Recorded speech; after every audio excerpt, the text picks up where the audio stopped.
Hoy es un día especial, hermanos, no solamente porque es el día del Señor, sino porque recordamos que Jesucristo venció la muerte y esa tumba está vacía. Hoy recordamos que nuestro Señor y Salvador resucitó. Vamos a leer la palabra de Dios en Marcos capítulo 16, el relato acerca de la resurrección. Cristo ha resucitado, la obra redentora del Hijo fue aceptada por el Padre. Qué maravilloso tema que el pastor nos ha estado impartiendo durante estos días, en donde recordamos el sacrificio de amor que Cristo hizo por nosotros en la cruz. Es una celebración que no puede pasar desapercibida.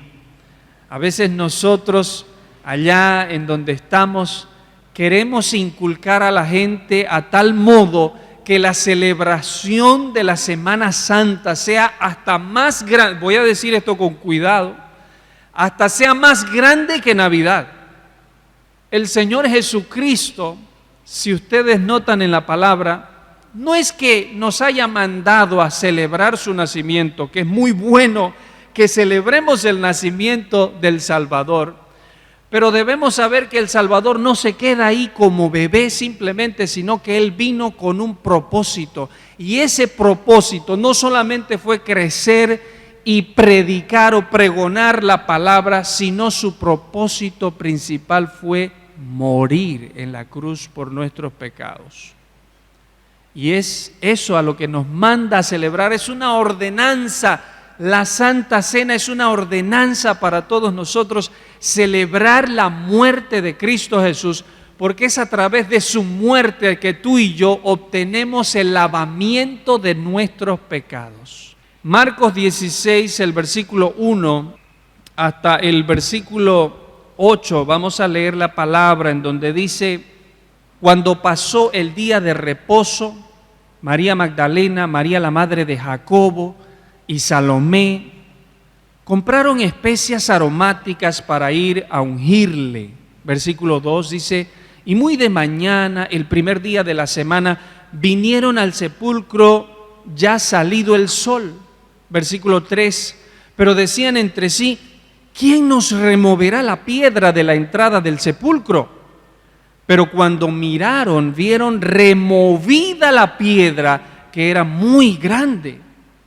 Y cuando entraron en el sepulcro, vieron a un joven sentado al lado derecho, cubierto de una larga ropa blanca, y se espantaron. Mas él les dijo: no os asustéis, buscáis a Jesús Nazareno, el que fue crucificado. Ha resucitado. No está aquí. Mirad el lugar en donde le pusieron. Versículo 7. Pero id, decid a sus discípulos y a Pedro que él va delante de vosotros a Galilea, allí le veréis como os dijo. Y ellas se fueron huyendo del sepulcro, porque les había tomado temblor y espanto, ni decían nada a nadie, porque tenían miedo. Vamos a orar al Señor. Bendito Padre Celestial, te damos gracias, Señor, porque nos das el privilegio de recordar esta obra de amor que tú has hecho por nosotros. Y no solo tu muerte, sino sobre todo, Señor, tu resurrección. Gracias, Dios. Te pido que estés en mis labios, en mi boca, en mis pensamientos, para poder impartir solo tu palabra y lo que tú quieres decir a tu pueblo el día de hoy. Bendice todas las iglesias de este planeta en donde se predica tu verdad, Señor, para que tu pueblo, tu iglesia sea edificada y para que muchos vengan al arrepentimiento de sus pecados y corran a tus pies en búsqueda de salvación, Señor. Salva, Dios, salva a los pecadores. En el nombre de Cristo Jesús te lo pedimos. Y todos decimos: amén, amén. Estábamos conversando el viernes precisamente, hablando de la muerte del Señor Jesucristo, y había esta pregunta en el aire: quizás una pregunta que en alguna ocasión nosotros mismos nos hemos hecho diciéndonos, ¿por qué hay tantas religiones en el mundo? Y peor aún, cada una pelea y dice tener la verdad.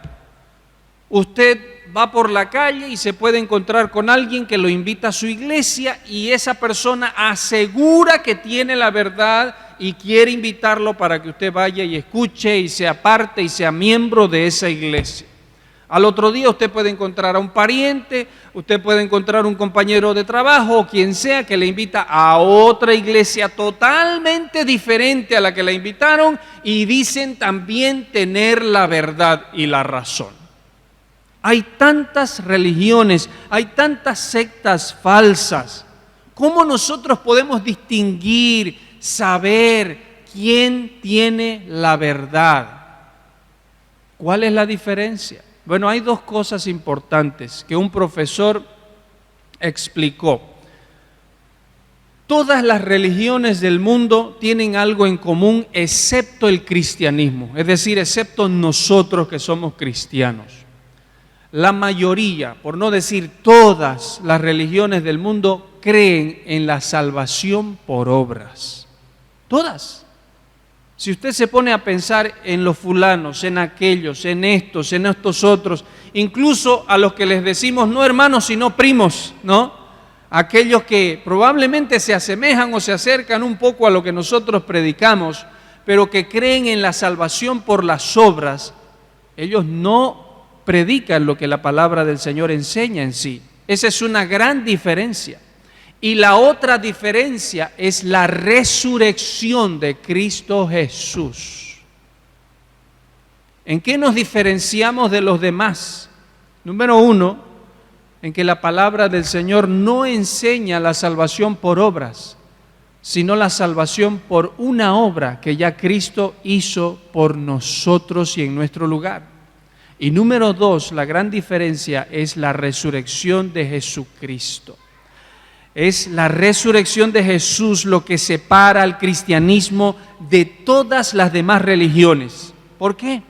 Porque Cristo está vivo. Mahoma está muerto. Aquel Carlos Russell de los Testigos de Jehová está muerto. Aquel José Smith que fundó el mormonismo también está muerto.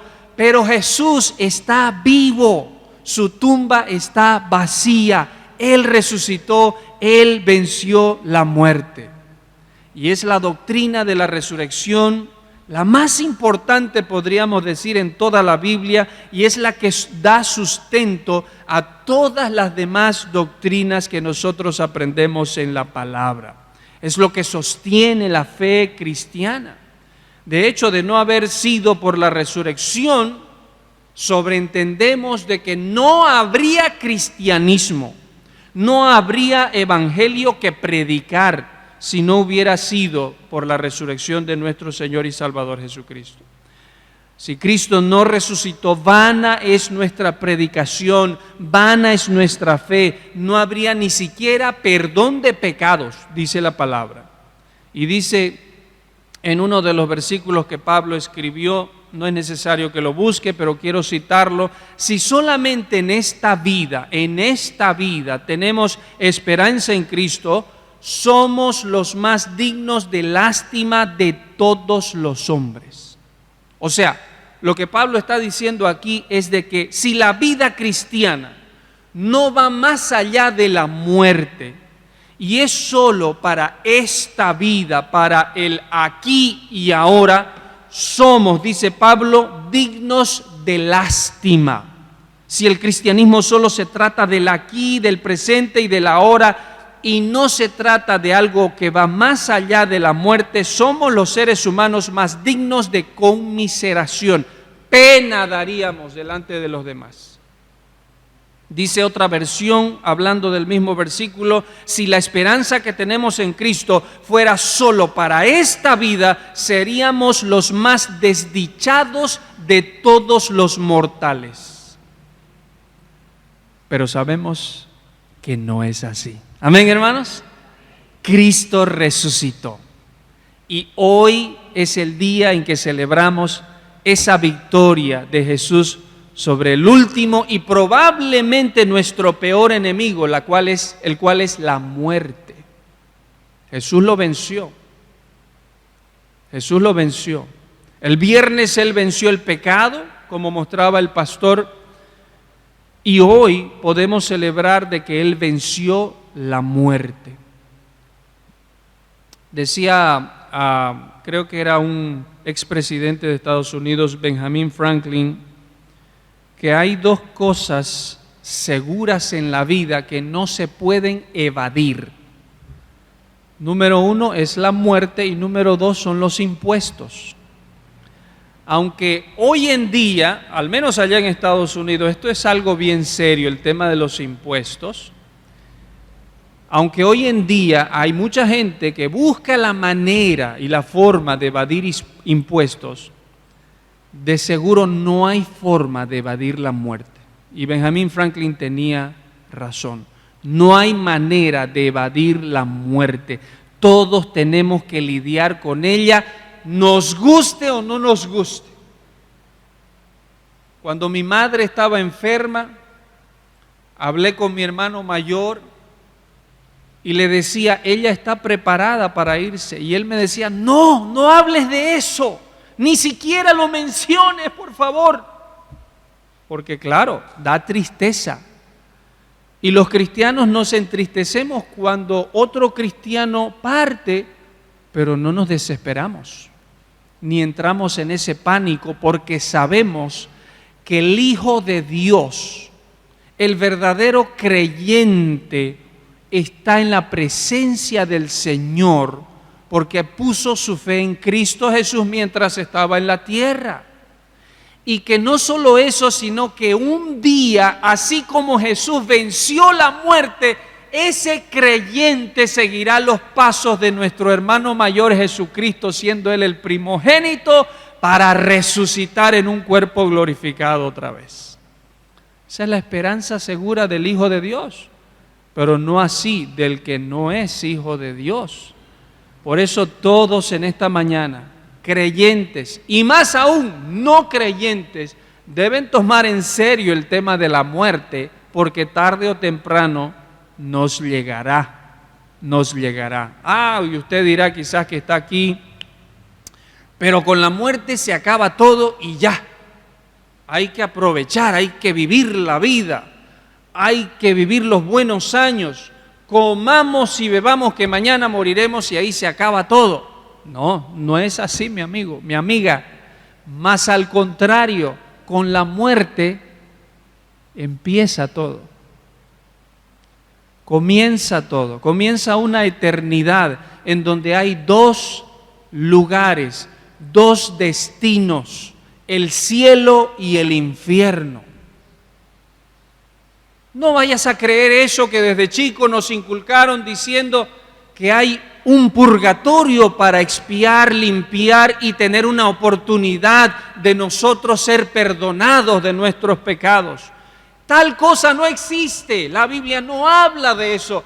Es una doctrina diabólica, es una enseñanza que viene del mismo infierno para que tú te distraigas, para que tú no te centres en lo que la Biblia dice y que Jesucristo predicó tanto del cielo como también del mismo infierno. Pero hay otro lugar que se llama el limbo, y ese es para los niños, para los adolescentes, que todavía son un poco inocentes. No, la palabra no habla ni de purgatorio ni de limbo. La Biblia es clara cuando dice que todos los que creen en Cristo Jesús reciben como recompensa el cielo como morada eterna. Y para todos aquellos que rechazan a Cristo Jesús, que juegan con la fe cristiana, que simplemente ven a Jesús como un buen hombre, sí, que resucitó, o que sí, yo creo, pero que sus vidas siguen exactamente igual de mundanas y viviendo en su propia voluntad, les espera un lugar que se llama el infierno. Así declara la palabra del Señor. Y si Cristo no viene antes, esto será una realidad con la muerte. No se necesita ser viejo para morirse. No se necesita tener una avanzada edad. Nosotros venimos de Estados Unidos, en donde recibimos días antes una noticia que un joven tenía 17 años y falleció. Él no se levantó esa mañana y dijo, tengo ganas de morir hoy día, creo que me voy a morir hoy. Nadie tiene ese deseo, pero es una realidad en la que debemos meditar y pensar. ¿Estamos preparados? Porque la muerte no es el acabose de todo. La muerte es donde empieza una eternidad y ahí será tu destino final, o el cielo o el infierno. Es una verdad que no puedes evadir. Dice la Biblia, está establecido para el hombre que muera una sola vez y después de esto el juicio. El juicio. Volviendo a nuestro pasaje de la resurrección, hermanos y hermanas, vemos en primer lugar los primeros versículos que nos dan un ejemplo de mujeres fieles al Señor. Lea conmigo Marcos 16:1, en donde vemos a unas mujeres. Dice, cuando pasó el día de reposo, María Magdalena, María la madre de Jacobo, Salomé, compraron especias aromáticas para ir y ungirle. Y muy de mañana, el primer día de la semana, vinieron al sepulcro ya salido el sol. Todos conocemos la historia de la sepultura de Cristo. Fue una sepultura rápida y no hubo tiempo para una preparación tradicional del cuerpo muerto de Cristo Jesús, porque ya se avecinaba el día sábado, el cual era un día especial para los judíos, un día de reposo en donde no se podía ni trabajar, ni a veces caminar, etcétera, etcétera. No se podía hacer nada. Y por eso, en un acto de devoción, estas mujeres, temprano el domingo en la mañana, se dirigen a la tumba. Yo me imagino la desesperación de estas mujeres devotas, fieles a Cristo Jesús, que fueron sus discípulas cuando Él estaba en vida todavía, que tal vez ni hasta durmieron y tenían que esperar y pasaban las horas de la noche, porque el día no empezaba para el judío sino hasta las 6 de la mañana. Para nosotros la 1 de la mañana y ya es el día siguiente, pero en la tradición judía no empezaba hasta las 6. Y las mujeres esperando a que amanezca, ya serán las 4, las 5, vámonos corriendo, hasta eso ya son las 6 y podemos transitar.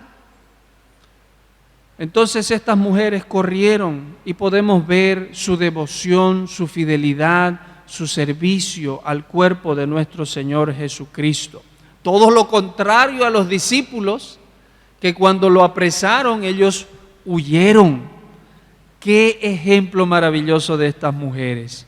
Y debió ser una situación quizás no muy fácil para servir a Cristo Jesús. Incluso, probablemente ellas estaban arriesgando sus vidas porque la tumba tenía un sello romano que nadie debía alterar. Recordemos que ese sello que mandó a colocar Pilato era un sello que nadie podía tocar, absolutamente.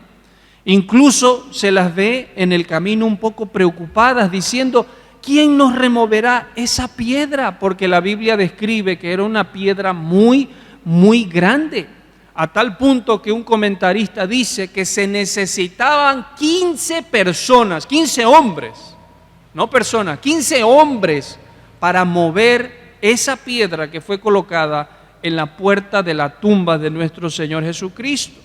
Iban corriendo preocupadas diciendo, ¿quién nos moverá esa piedra? Sin embargo, nada les impidió continuar su camino y servir el cuerpo de nuestro Señor Jesucristo. A pesar de haberle visto morir, esas mujeres amaban al Señor. Todos los demás lo habían abandonado, pero ellas permanecieron cerca, permanecieron fieles y Dios sin duda las recompensó. ¿Cómo? Bueno, escogiéndolas como las primeras en ver el cuerpo resucitado de Cristo Jesús. Quiero traer a colación este ejemplo de estas mujeres, que muchas veces, por ejemplo, nosotros no tendremos las mismas oportunidades de servir a Dios en nuestra comodidad, sino en la situación de estas mujeres. No fue fácil el entorno, sin embargo, nada les impidió para que ellas sigan fieles y sirvan a Cristo Jesús. Con razón Pablo decía, y por todos murió para que los que viven ya no vivan para sí, sino para aquel que murió y resucitó por ellos.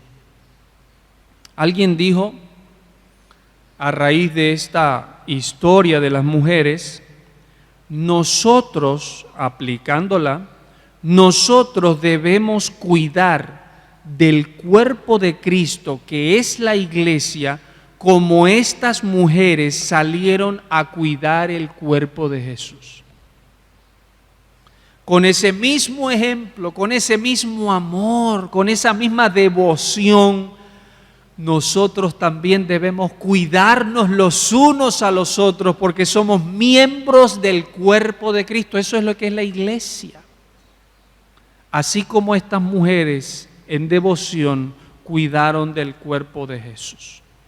Número 2, para ir avanzando, podemos ver en este relato que por supuesto la tumba quedó abierta y vacía. El versículo 4 en adelante de Marcos 16 dice, pero cuando miraron, vieron removida la piedra que era muy grande. Y cuando entraron en el sepulcro, vieron a un joven sentado al lado derecho, cubierto de una larga ropa blanca, y se espantaron. Los miembros del Sanedrín, los fariseos de aquel tiempo, recordemos que pidieron ellos a Pilato que Pilato envíe guardias, debido a que ellos se acordaron probablemente que Jesús había dicho que iba a resucitar. Entonces Pilato les concede, ¿no?, y manda una guardia de 16 soldados para custodiar la tumba, y no bastó eso, sino sellar la piedra con una cuerda. Lo tradicional era sellar la piedra con una cuerda de extremo a extremo, y en los extremos sellarla con una cera, de tal forma que nadie podía mover aquello, porque era el sello del César que sellaba precisamente la puerta de la tumba. Así que Jesús estaba ahí, muerto, encerrado en una tumba con una piedra muy grande, sellada con el sello romano y con al menos 16 guardias que la historia nos dice hacían turnos para custodiar el cadáver. Pero a la mañana siguiente, la gran sorpresa que se llevan estas mujeres es que esa piedra grande había sido removida y que la tumba estaba vacía. Algo había sucedido para que esto pase. Y Mateo, un evangelio paralelo, nos relata, nos explica que un ángel del Señor, el cual es ese joven que encontramos aquí en Marcos con vestiduras blancas, movió la piedra, y de seguro era precisamente eso lo que sucedió, y por tal motivo la tumba estaba abierta. La piedra había sido removida. Y una pregunta que hace alguien es, ¿por qué era necesario que la piedra sea removida? ¿Por qué era necesario que Dios de pronto envíe a un ángel? Los ángeles de seguro tenían mucho poder, para hacer este tipo de trabajo y Dios envía a su ángel para remover la piedra y que la puerta quede abierta, porque era necesario abrir la puerta. Y algunos de ustedes dirán, pues hermano, obvio para que Jesús saliera, ¿no es cierto? Obvio, la piedra tuvo que ser removida para abrir la puerta y que Jesús pueda salir, ¿cierto? ¿Ah? ¿Crees que realmente Jesús necesitaba que esa puerta esté abierta para salir? Si nosotros leemos la historia, en ese mismo domingo, en esa misma situación, cuando los discípulos se reúnen y están encerrados y la puerta está trancada por dentro para que nadie entre, pues estaban llenos de temor por lo que habían escuchado de la resurrección, de pronto Jesús se les aparece. La puerta estaba cerrada por dentro. ¿Cómo es que Jesús entró? Bueno, probablemente deducimos, la Biblia no es explícita ni nos da los detalles, pero deducimos que el cuerpo nuevo glorificado del Señor Jesucristo tenía precisamente estos poderes de traspasar las paredes. Y no necesariamente necesitaba una puerta abierta. No necesitaba que la piedra esté removida para que su cuerpo resucitado pueda salir. Él podía traspasar paredes.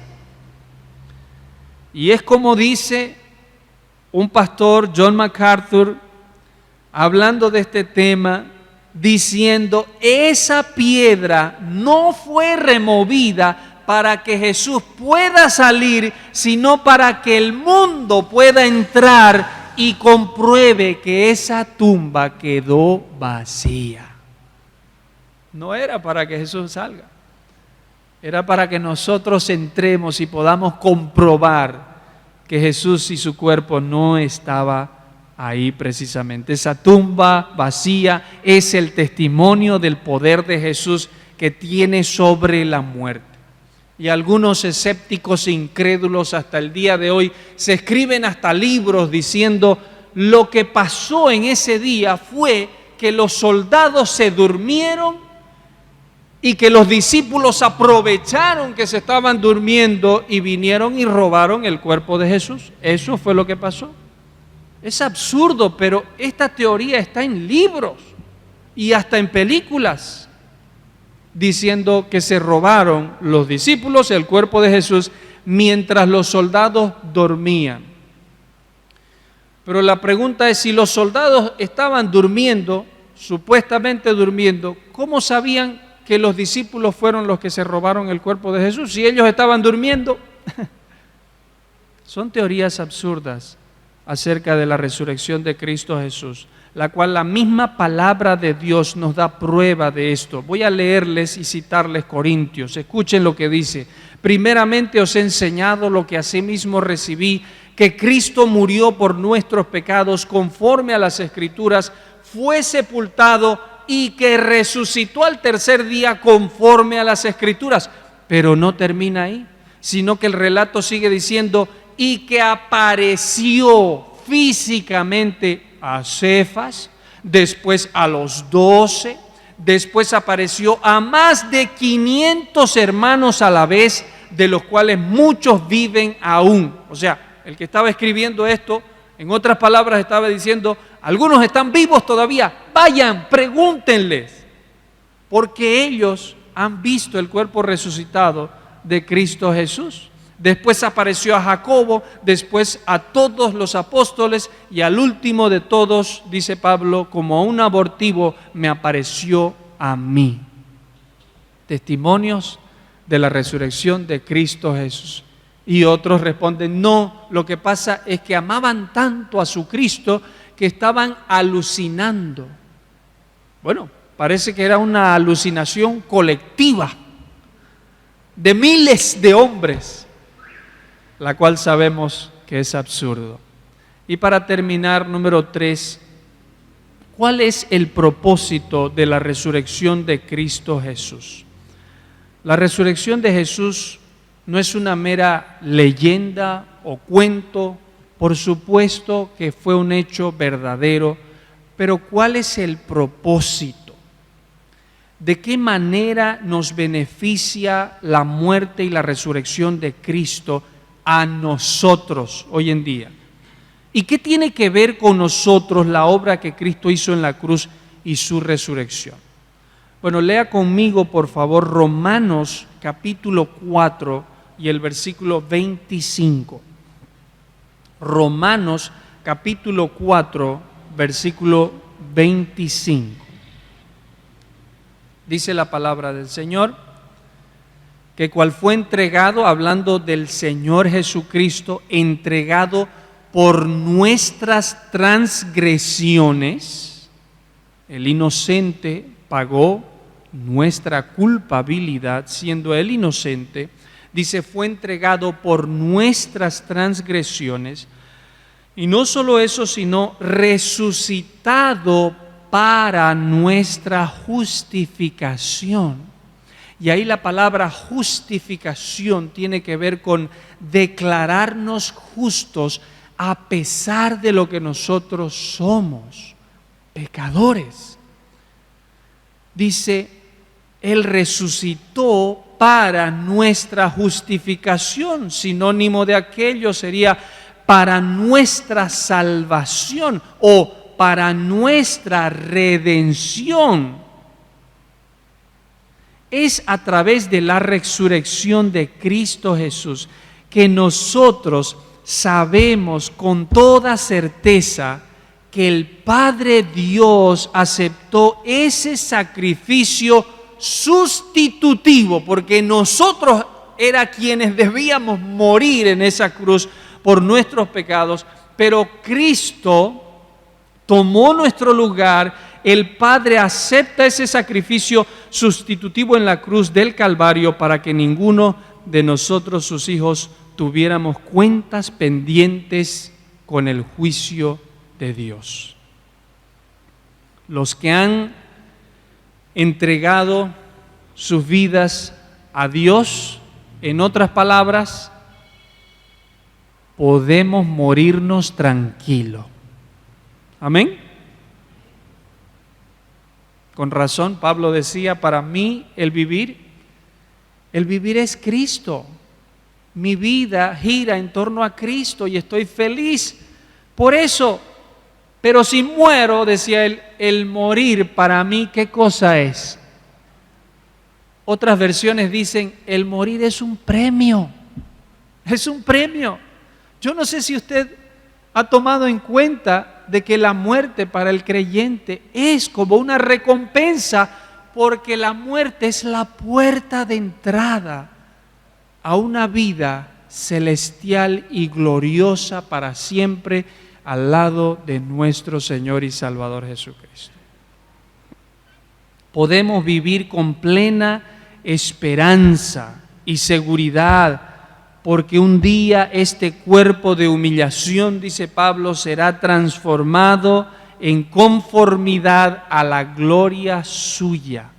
Y así estaremos siempre con nuestro Señor, adorándole y contemplando su gloria. Hermanos, la vida del cristiano es tan bendita, tan privilegiada, que ni esa muerte que detuvo, que no pudo detener a Jesús, tampoco podrá detener a los hijos de Dios, porque dice la Biblia, resucitaremos juntamente. Por eso dice Pablo, oh muerte, ¿dónde está tu aguijón? Oh sepulcro, ¿dónde está tu victoria? No hemos llegado al cielo aún, y ciertamente hay aflicciones, hay problemas, hay circunstancias difíciles, porque la vida cristiana, dijo Jesús mismo, tendrá ciertas aflicciones. Así mismo es. De hecho, les diré, decía un pastor, el cristianismo no es para cobardes, es para valientes. Porque cuando uno se convierte a Dios, no solo el mundo, sino el mismo diablo comienza a estar en su contra. Decía alguien que el cristianismo es como el pez salmón, lo cual significa nadar contra la corriente, y así mismo es. Y mientras estamos aquí en la tierra tendremos nuestros problemas, aflicciones, pero a la misma vez Pablo dijo: tengo por cierto que las aflicciones del tiempo presente no son nada comparables con la gloria venidera que en nosotros ha de manifestarse, porque Cristo resucitó. Y mientras Cristo completa su salvación en nuestras vidas, nosotros los creyentes no debemos cansarnos de divulgar que Cristo está vivo, que Cristo ha resucitado, que solo en Cristo hay salvación. Mahoma está muerto, Confucio está muerto, Buda está muerto, todos los líderes religiosos de las sectas falsas que fundaron religiones están muertos, y que la Biblia dice que en ningún otro hay salvación fuera del Cristo resucitado.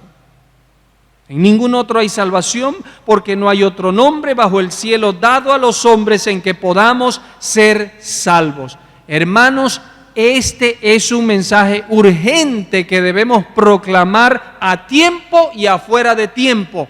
¿Por qué? Porque la vida es corta. Y tu vecino que vive ahí al lado y que lo ves todos los días, puede ser que mañana no lo veas. Yo en este viaje vine a ver a mi padre, a visitarlo, a hablar con él. Y puede ser que en el próximo o en la próxima oportunidad ya o yo no lo vea o él no me vea a mí. Por eso la Biblia dice: aprovechando bien el tiempo, porque los días son malos, pero también son cortos. ¿O no le ha pasado a usted que mira un poco hacia atrás y dice: ay, parece que fue ayer, dice, ¿no? Y de verdad parece que fue ayer. Y es que es como Salmos expresa en uno de sus versículos, que los días vuelan y se van. O como dice Santiago, que nuestra vida ciertamente es como neblina que viene por un tiempo y luego se desvanece. No tenemos comprada nuestra vida para decir hasta tal día vamos a vivir, o para decir que nuestros parientes que no tienen a Cristo y que están de camino al infierno van a estar más años con nosotros. Ahora es el momento de la salvación. Hoy es el día en que debemos aprovechar y pregonar este mensaje, que solo en el Cristo resucitado encontramos la vida eterna que nos lleva al cielo.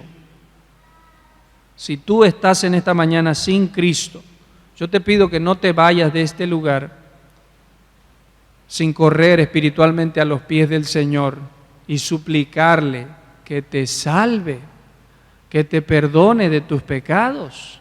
Hoy mismo, mañana puede ser tarde. Otra pregunta en la conversación que veníamos antes de ayer es: ¿por qué la muerte de Jesús tuvo que ser tan horrible? En estos tiempos está de moda la pasión de Cristo y la vemos una y otra vez, y cada vez que la miramos quedamos admirados de cuán horrible fue la muerte del Señor Jesucristo. Y eso que la película no detalla otras cosas que sufrió Él. ¿Sabe por qué la muerte del Señor fue tan horrible? Porque así de horrible es el pecado que nosotros tenemos en la vida.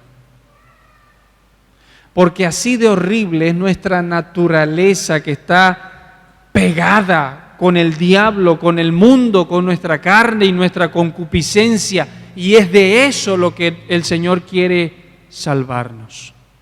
Por eso dice la palabra del Señor: si confiesas con tu boca que Jesús es el Señor y crees en tu corazón que Dios le resucitó de los muertos, serás salvo.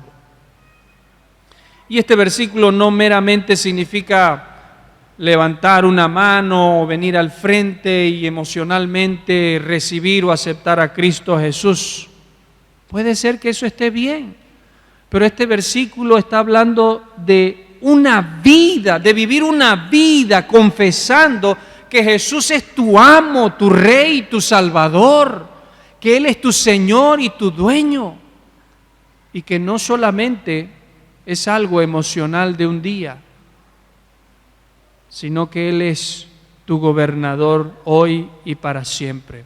Te invito a que vengas a Jesús y le recibas si no le has recibido, porque la Biblia dice: a todos los que le reciben, a los que creen en su nombre, a ellos les da el derecho de ser hijos de Dios. Solo a los que le reciben. A los que no, tienen otro padre, y es el diablo.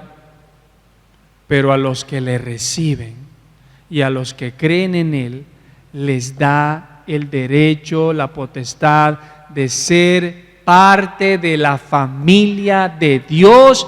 Y si son parte de la familia de Dios, su seguridad eterna está segura y está en Cristo, y que pase lo que pase, nada te va a separar de Él, y estarás con Él para siempre. Vamos a ponernos de pie y orar, dándole gracias al Señor por su palabra. Voy a pedir que el pastor pase, por favor.